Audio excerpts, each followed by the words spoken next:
Hi, I'm Audra. Like I shared in part 1, I'm a quantitative researcher, not a statistician nor a mathematician. I say this to emphasize that what we're talking about doesn't require anyone to like or to necessarily even be good at math. It does require some good reasoning skills. Of course, I've taken a lot of statistics classes, but what my original stats professor shared with us, that it's about reasoning and understanding what you're doing, made it a lot easier to overcome the mental block to analyzing data. That's probably what a lot of you face. However, as we continue in our journey to demystify the practicalities of actually having to run and interpret statistics, the second of 7 podcasts is about translating the questions you asked into testable variables. We seldom analyze data just from raw questions. Sometimes we will. However, SPSS makes it easy to know how to group and analyze our variables.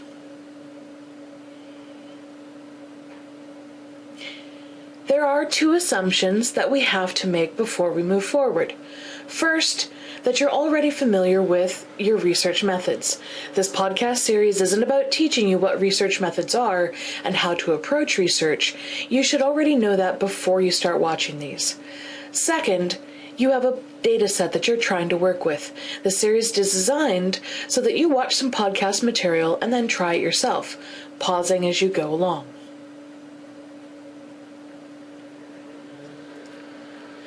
So let's move into the second installment in our series, factor analysis. In this podcast, we're going to start assuming that you've already cleaned up your data, you've renamed variables, changed labels, sorted out your values, missing values, and recoded any questions you needed. If you're not sure how to do any of this, go back to podcast 1, familiarizing yourself with your data file. Now, in most social science research, we rely on using scales, asking several questions to get at the same concept. In your literature review, and when you were putting together your questionnaire, you probably used this scale and that scale for your variables, but you may not have known how those several questions would get analyzed together. This is the starting point. We also have to make sure that these scales are reliable, that respondents are actually responding to them in the same ways. So no matter if you have scales that you've borrowed from other people, or if you've written your own scales, this is where we start. From a practical standpoint, before we begin, here's a list of basic vocabulary that you'll need to make sure you're familiar with. Take a moment and review to make sure you understand each of these terms.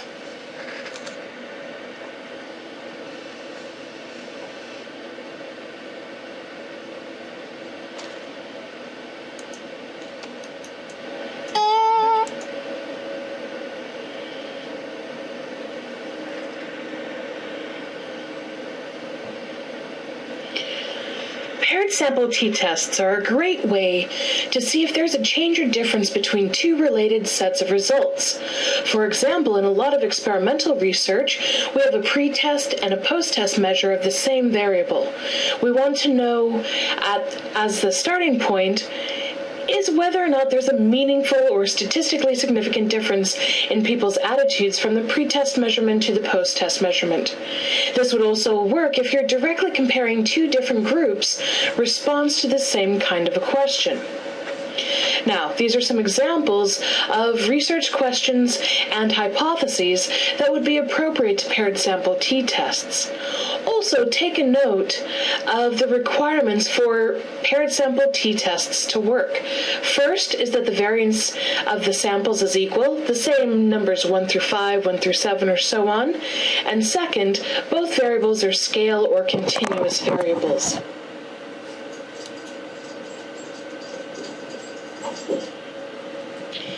The one-way analysis of variance, or ANOVA, is used to determine whether there are significant differences between the means of 3 or more independent or unrelated groups. All the ANOVA does is tell you that there is some difference.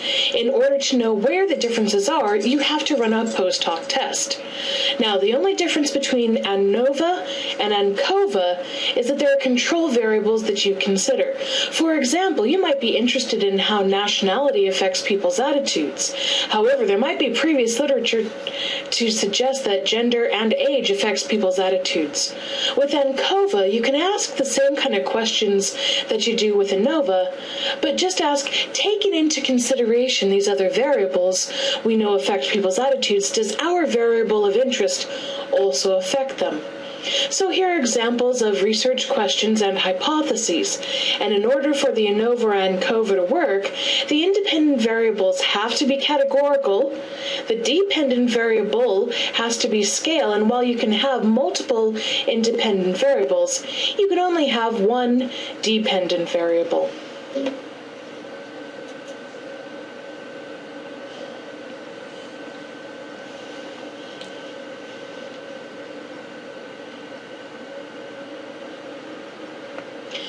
The simplest way to think of correlation is a mutual relationship or connection between two or more variables. In statistics, it's a measure that indicates the degree to which two or more variables change together. A positive correlation indicates the variables increase or decrease at the same time.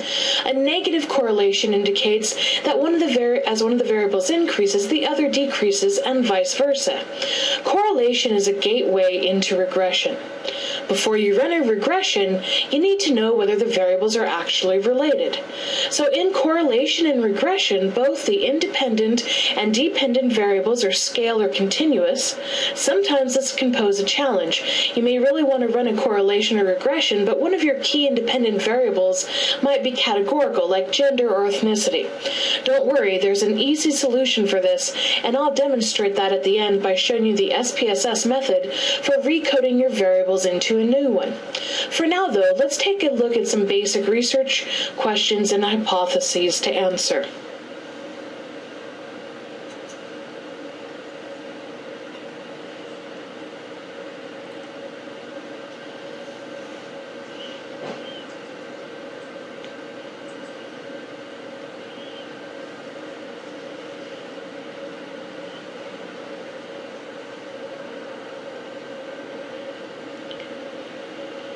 Regression is a statistical way to estimate the relationships between variables.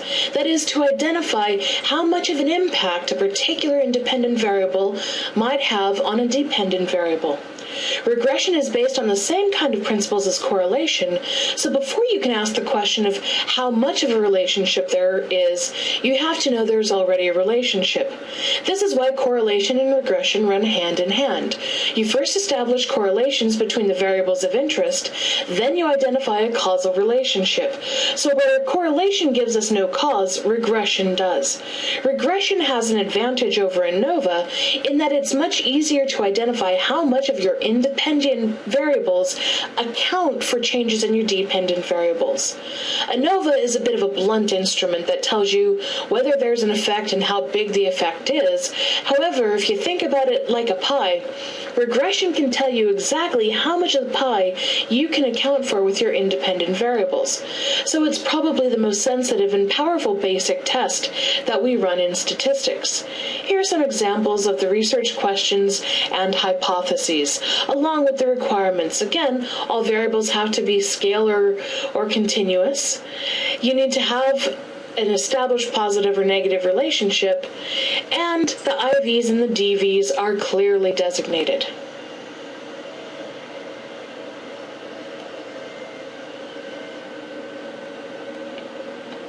So let's say that I have the following research questions and hypotheses for my paper based on the previous literature.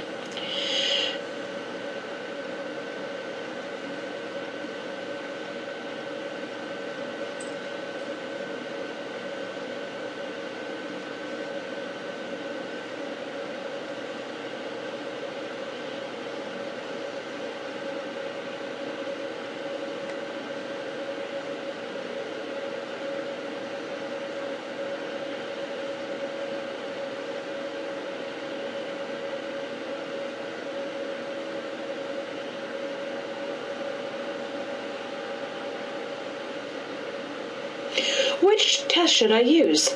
If you said t-test, then you're absolutely right. This is the most direct way to analyze the differences and answer this question. So if I were putting together my data analysis plan, I'd start with RQ1 being tested by a t-test.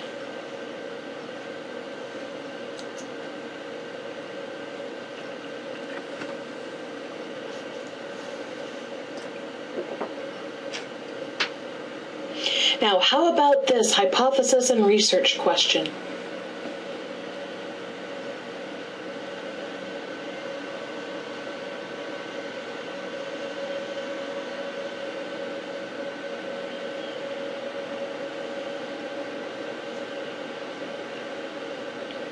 Which test should I use?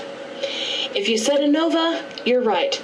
Nationality is the big clue here. This is a comparison of a lot of different nations, so the most obvious approach would be to use an ANOVA test. So if I were putting together my data analysis plan, I'd start with Hypothesis 1 and Research 2, Question 2 being tested with an ANOVA.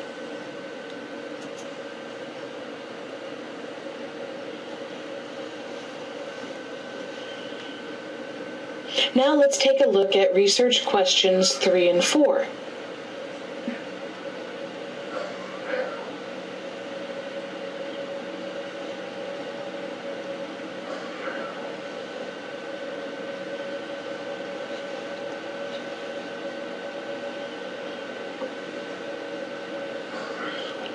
Which test should I use to answer these questions?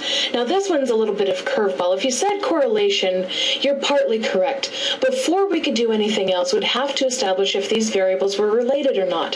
However, notice that the question asks about influence, so we're talking independent and dependent variables here. So ultimately, the answer to the question we're going to have is to run regressions.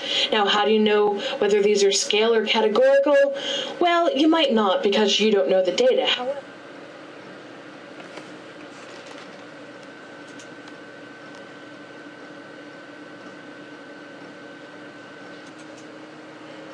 However, these variables are all scale or continuous variables. None are categorical.